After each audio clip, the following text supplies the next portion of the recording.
मुख्यमंत्र्यांनी सूचना केलेली होती. आज जवळपास 3600 कोटी रुपये आमच्या लाडक्या बहिणीच्या करता या महिन्याच्या आम्ही डीबीटीवर पाठवलेले आहेत. उद्या त्यांच्या अकाउंटला ते पैसे योजनेचा सगळ्यात मोठा अपडेट या ठिकाणी सप्टेंबरचा हप्ता या ठिकाणी जमा झालेला आहे. याबद्दलची न्यूज जाणून घेण्यासाठी व्हिडिओ शेवटपर्यंत बघा. राज्यभरातील लाखो महिला आतुरतेने वाट पाहत असलेल्या मुख्यमंत्री माझी लाडकी बहीण योजनेचा सप्टेंबर महिन्याचा जे हप्त्याचं वितरण या ठिकाणी सुरू झालेलं आहे 10 ऑक्टोबर पासून जसा 8 ऑक्टोबरला त्या ठिकाणी GR निघाला, त्या GRचं तंतोतंत पालन करत शासनाने 10 ऑक्टोबर पासून वितरण सुरू केलेलं आहे. 12 जिल्ह्यांमध्ये पैसे मिळालेले आहेत. उर्वरित 12 जिल्ह्यांमध्ये उद्या आणि त्यानंतर उर्वरित 13 तारखेपर्यंत 13 ऑक्टोबर पर्यंत सगळ्या लाडक्या बहिणींच्या खात्यामध्ये 1500ची रक्कम थेट जमा केली जाणार आहे. ऐन दिवाळीच्या सणसुदीच्या तोंडावर शासनाकडून रक्कम मिळाल्याने महिला वर्गाला मोठा आर्थिक दिलासा मिळालेला आहे. तुम्हाला ही रक्कम मिळाली की नाही मला कमेंट बॉक्समध्ये कळवा.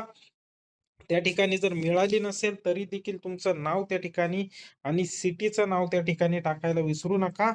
ऐन दिवाळीच्या आणि सणसुदीच्या तोंडावर शासनाकडून ही रक्कम मिळाल्याने महिला वर्गाला मोठा आर्थिक दिलासा मिळाला. या योजनेचा लाभ भविष्यातही अखंडपणे सुरू ठेवण्यासाठी सर्व लाभार्थी महिलांनी आपली ई केवायसी प्रक्रिया पूर्ण करा. जर तुमच्याकडं पैसे आले नसल तर त्याला एकमेव कारण आहे तुमची ई-केवायसी त्या ठिकाणी पूर्ण झालेली नाहीये. ई-केवायसी तुम्ही लवकरात लवकर त्या ठिकाणी पूर्ण करा. संध्याकाळच्या वेळेस किंवा सकाळच्या वेळेस जर केलं तर तुमचा सर्व्हर त्या ठिकाणी चांगला रिस्पॉन्स होऊन तुम्हाला त्या ठिकाणी ई-केवायसी करताना काही अडचण येणार नाही. 3,000 रुपयाचा जो विषय तो देखील मी या ठिकाणी पुढे घेणार आहे. राज्याच्या महिला व बालविकास मंत्री आदिती तटकरे यांनी या संदर्भात माहिती देताना सांगितले की काही भागातील पूरस्थिती व प्रशासकीय कारणास्तव सप्टेंबर महिन्याचा हप्ता देण्यास त्या ठिकाणी विलंब झाला होता. परंतु आता सर्व प्रक्रिया पूर्ण झाली असून 10 ऑक्टोबर पासून सर्व पात्र महिलांच्या खात्यामध्ये पैसे जमा करण्यास सुरुवात झाली आहे. 10 ऑक्टोबर पासून पैसे जमा करण्यास त्या ठिकाणी सुरुवात झाली आहे. दिवाळीपूर्वी राज्यातील आमच्या लाडक्या बहिणींना ही रक्कम देताना आम्हाला आनंद होत आहे. सरकारच्या या घोषणेमुळे राज्यातील लाभार्थी कुटुंबांमध्ये आनंदाचं वातावरण त्या ठिकाणी पसरलेलं आहे.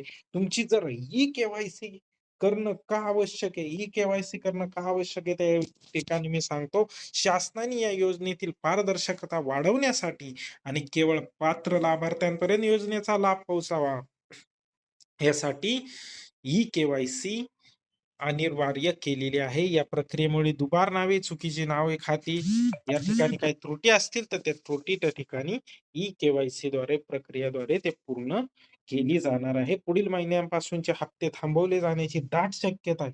पुढील महिन्याचे हप्ते दाट शक्यता आहे थांबवले जातील. त्यामुळे तुमची ई-केवायसी जर झाली नसेल तर ती पहिल्यांदा पूर्ण करून घ्या.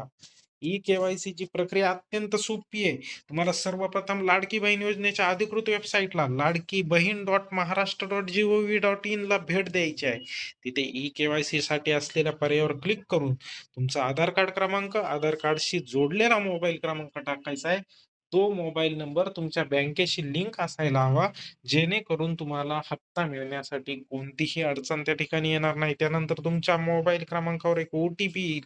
ती वेबसाईटवर टाकून प्रक्रिया पूर्ण करा. ज्या महिलांना ही ऑनलाईन प्रक्रिया करणं शक्य नाहीये, प्रत्येकाला ते शक्य नाही, तर आपल्या जवळच्या आपले सेवा केंद्रामध्ये कॉमन सर्व्हिस सेंटर जे असतं, महा ई सेवा केंद्र असते, तिथे जाऊन तुम्ही ही प्रक्रिया पूर्ण करू शकता. थोडक्यात शासनाने दिवाळीची भेट तुम्हाला दिली असली तरी योजनेचा लाभ अविरतपणे मिळवण्यासाठी प्रत्येक लाभार्थी महिलेने आपली ई-केवायसी प्रक्रिया तातडीने करण्याचं गरजेचं आहे. लगेचच तुमचे त्या ठिकाणी पैसे त्या ठिकाणी 1 ते 2 तासाच्या जमा होतील. भेटूया पुढील व्हिडिओमध्ये. धन्यवाद.